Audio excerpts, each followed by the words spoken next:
Numerous methods have been used for presbyopia correction. Of these, the corneal inlays can be broadly classified into three.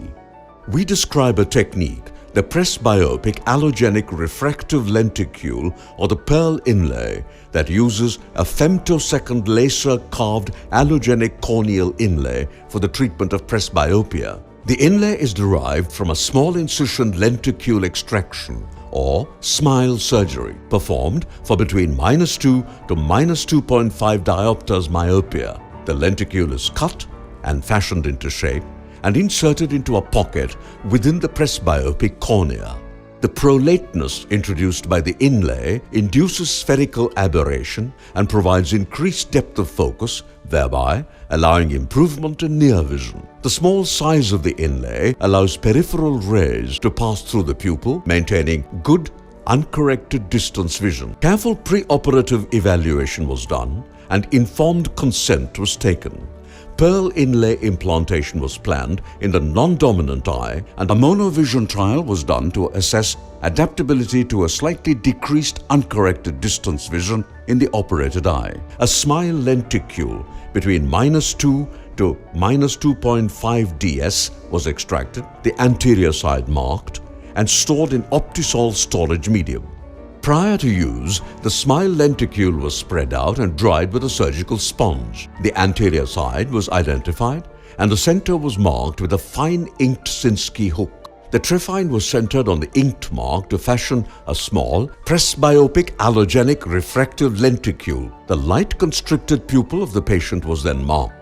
We programmed the femtosecond flap with a large hinge and a small side cut in order to allow the creation of a pocket instead of a flap in emmetropic patients. The lenticule was then inserted into the pocket, spread out, and aligned under the inked mark. A similar procedure was followed with the 2 mm inlays as well. For patients with refractive error, simultaneous LASIK may be done under a flap with implantation of a Pearl lenticule. Inlays have an advantage over monovision LASIK and presby-LASIK in being additive technologies. However, all current inlays utilize synthetic material and may therefore be associated with complications such as stromal necrosis, inflammatory response, haze, encapsulation, etc. The advantage this human tissue inlay offers is biocompatibility and safety, combined with the addition of femtosecond technology, which gives precise power and shape-cutting abilities. The Pearl inlay takes us back to keratophakia, however, with much more precision than with cryolathe and with greatly reduced tissue size. This small femtosecond carved lenticule acts as a shape change inlay by increasing the central radius of curvature, resulting in a hyperprolate corneal shape. All inlays remain centered and clear and could not be seen on external examination of the patient. On slit lamp examination, the inlays were seen to be quiet and transparent. On follow-up, they continued to remain centered with no alteration of the surrounding cornea. The patient's cornea above and below the inlay also continued to maintain transparency. The inlay did not interfere with autoperimetry or fundus evaluation. In our initial case series, all patients reported vastly reduced dependence on spectacles and were largely independent of glasses for their day-to-day activity for near.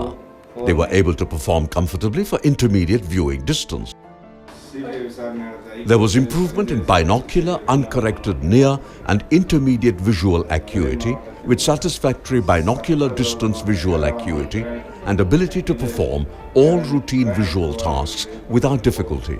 Similar to other inlays, the Pearl inlay gave very good uncorrected near and intermediate vision in the operated eye, with a slight decrease in distance vision. More with the larger inlay.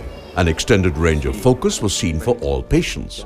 The 1 mm inlay performed most satisfactorily with very minimal decrease in uncorrected distance visual acuity. அப்போ எனக்கு மொபைலில் பார்க்கலாம் தெரியாது, அவ்வளோ கண்ணில் ஒன்று வெறுத்து கூட தெரியாது, பேப்பரும் படிக்க முடியாது, எதனா கண்ணாடி எதனா போட்டால் தான் தெரியும். அதில் நல்ல இம்ப்ரூவ்மெண்ட் எனக்கு தெரியுது. பண் பார்வையில் இப்போ நான் சாதாரணமாக பேப்பர் படிக்கிறேன், செல்லில் பார்க்குறது நல்லா கிளியராக தெரியுது. டிஸ்டன்ஸும் எனக்கு ஒன்றும் அவ்வளோ டிஃப்ரெண்ட் தெரியல, நல்லா இருக்குது. Night vision symptoms were minimal and not significant enough to interfere with driving. ASOCT evaluation was done for all the pearl inlays, and the inlay was found to be well centered at uniform depth with no haze, irregularities or perilenticular deposits. For patients with refractive error, simultaneous LASIK may be done under the flap with implantation of a pearl lenticule. Pearl may also be performed in pseudophakic patients. Pearl inlay may be combined with cataract surgery, either simultaneous or sequential.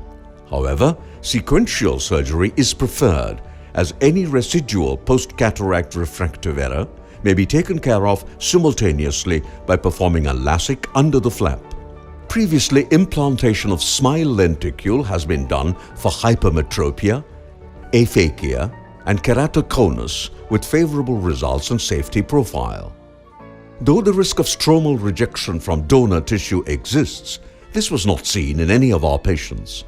Also, considering the low risk of rejection with a much larger volume of tissue that is delivered in deep anterior lamellar keratoplasty, it is probable that being extremely thin and only 1 to 2 mm in diameter, the antigenic load may be too small to provoke a reaction in the immunologically privileged cornea. Limited availability of suitable inlay can be increased in the future by possible involvement of eye banks in tissue preparation. Cryopreservation of SMILE lenticules would allow transportation for reimplantation at other centers over longer periods.